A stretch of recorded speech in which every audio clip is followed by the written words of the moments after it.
Shalom, selamat pagi Bapak Ibu Saudara yang kekasih. Selamat berjumpa dalam kasih Tuhan di pagi ini. Dari Bukit Sion Makale, kita akan mendengarkan dan merenungkan firman Tuhan yang sesuai dari renungan harian Gereja Toraja, Jumat 23 September 2022.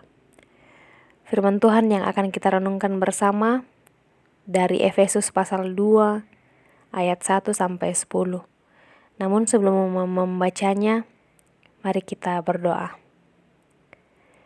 Kami bersyukur kepadamu ya Bapa di sorga, untuk segenap nikmat kasih yang senantiasa kami alami dalam kehidupan kami.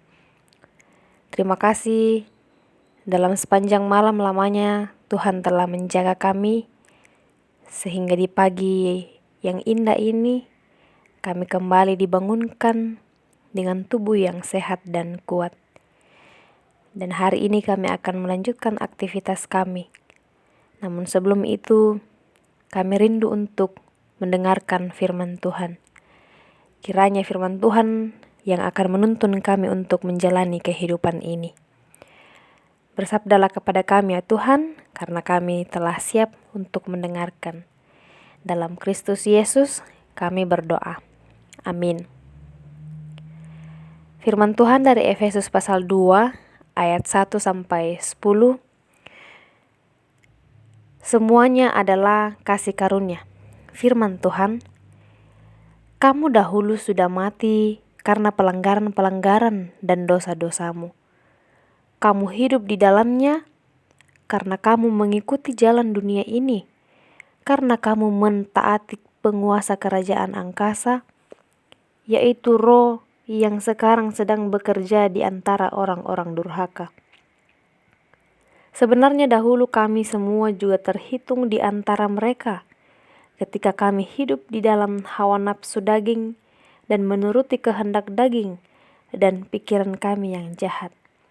Pada dasarnya, kami adalah orang-orang yang harus dimurkai, sama seperti mereka yang lain.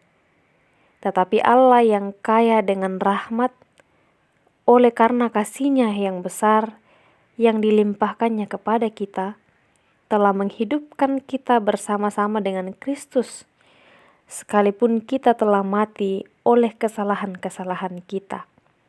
Oleh kasih karunia, kamu diselamatkan. Dan di dalam Kristus Yesus, Ia telah membangkitkan kita juga dan memberikan tempat bersama-sama dengan Dia di sorga, supaya pada masa yang akan datang, Ia menunjukkan kepada kita kekayaan kasih karunia yang melimpah-limpah sesuai dengan kebaikan-Nya terhadap kita dalam Kristus Yesus. Sebab karena kasih karunia kamu diselamatkan oleh iman. Itu bukan hasil usahamu, tetapi pemberian Allah. Itu bukan hasil pekerjaanmu. Jangan ada orang yang memegahkan diri. Karena kita ini buatan Allah, diciptakan dalam Kristus Yesus untuk melakukan pekerjaan baik yang dipersiapkan Allah sebelumnya. Ia mau supaya kita hidup di dalamnya. Amin firman Tuhan. Tema dari bacaan kita ialah Ku hidup karenanya. Bapak Ibu Saudara, tentu kita akan merasakan sukacita ketika kita menerima sebuah pemberian atau sebuah hadiah. Apalagi jika pemberian itu adalah sesuatu yang tidak akan mungkin kita dapatkan jika hanya mengandalkan kemampuan kita. Demikianlah halnya dengan firman Tuhan yang telah kita baca ini. Kita diajak untuk bersukacita sebab kita telah menerima pemberian yang sangat berharga dari Tuhan, yang mustahil bisa kita dapatkan jika hanya mengandalkan kemampuan dan usaha kita. Pemberian dari Tuhan itu hanya dapat kita terima hanya karena kasih karunia Tuhan, yaitu kehidupan. Lebih tepatnya dikatakan kasih karunia Tuhan yang membangkitkan kita dari kematian karena dosa dan pelanggaran kita. Dalam nas ini, Paulus menjelaskan perbedaan yang sangat berlawanan antara mati karena dosa dan hidup karena kasih karunia. Kita telah mati karena pelanggaran dan dosa-dosa kita, dan tidak ada yang dapat dilakukan oleh orang mati untuk dirinya sendiri. Orang mati tidak dapat menghidupkan dirinya sendiri. Namun oleh karena kasih karunia Tuhan yang besar, telah membangkitkan kita dari kematian itu. Maka Paulus hendak menjelaskan bahwa keselamatan yang kita terima bukanlah hasil usaha atau karena hasil pekerjaan kita, tetapi itu semua adalah kasih karunia Allah semata. Seperti yang Tuhan Yesus katakan, "Akulah kebangkitan dan hidup." Oleh karena kasih karunia Tuhan di dalam Yesus Kristus, kita hidup. Sebab dalam kematian oleh dosa, kita tidak bisa berbuat apa-apa selain mengikuti keinginan daging yang jahat.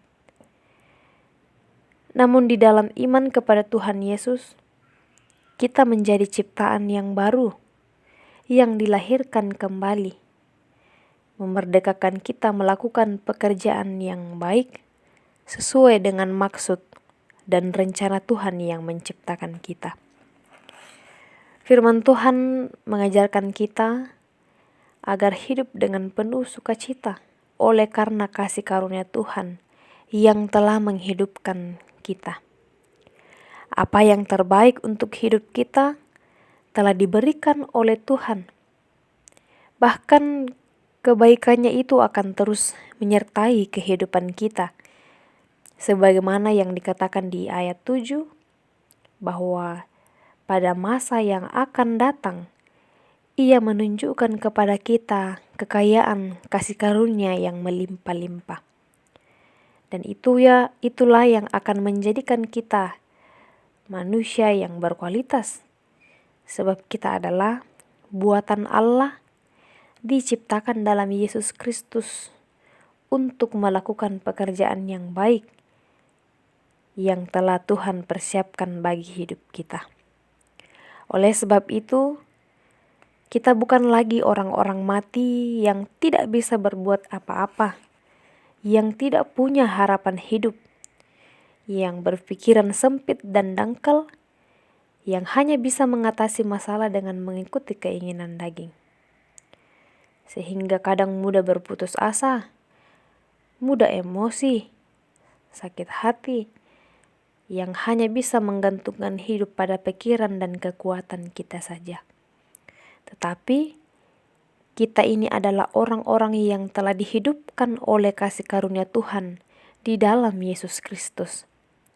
Sehingga kita hidup penuh dengan pengharapan bahwa dalam keterbatasan kita ada kasih Tuhan yang akan menguatkan dan memberkati kita.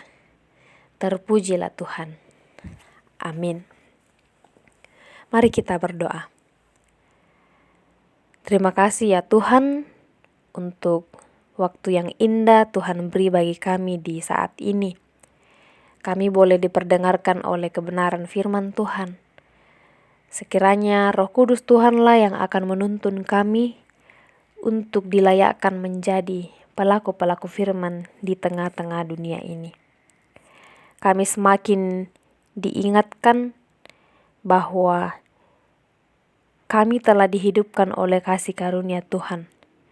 Oleh sebab itu, semoga iman kepercayaan kami semakin diteguhkan agar tetap kuat, kokoh menjalani kehidupan ini, mensyukuri hidup karunia Tuhan ini. Kami berdoa kepadamu untuk umat-Mu yang mungkin dalam keadaan yang lemah karena berbagai penyakit, baik yang dirawat di rumah maupun yang dirawat di rumah sakit. Tuhan kiranya mengaruniakan kesembuhan bagi mereka melalui usaha-usaha yang boleh diusahakan. bagi umat-Mu yang sedang dalam usia yang lanjut, kiranya Tuhan senantiasa menopang mereka melawat dalam keadaan yang lemah karena fisik dan umur. Semoga iman kepercayaan terus diteguhkan dan tetap berpengharapan di dalam Tuhan. Berdoa untuk umat-Mu yang sedang mencari pekerjaan, yang sedang dalam pekerjaan, juga sedang dalam studi. Kiranya Tuhan memberkati setiap usaha yang dilakukan.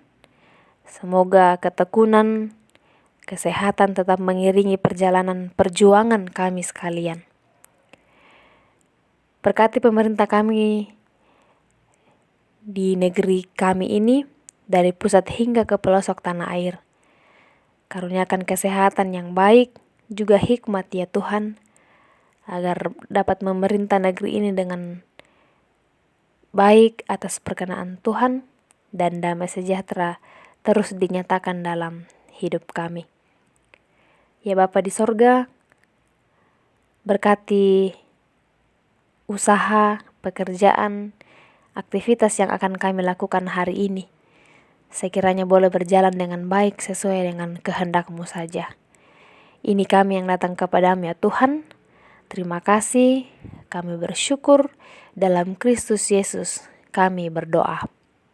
Amin. Demikianlah renungan kita pagi ini. Tuhan Yesus memberkati kita sekalian. Selamat beraktivitas.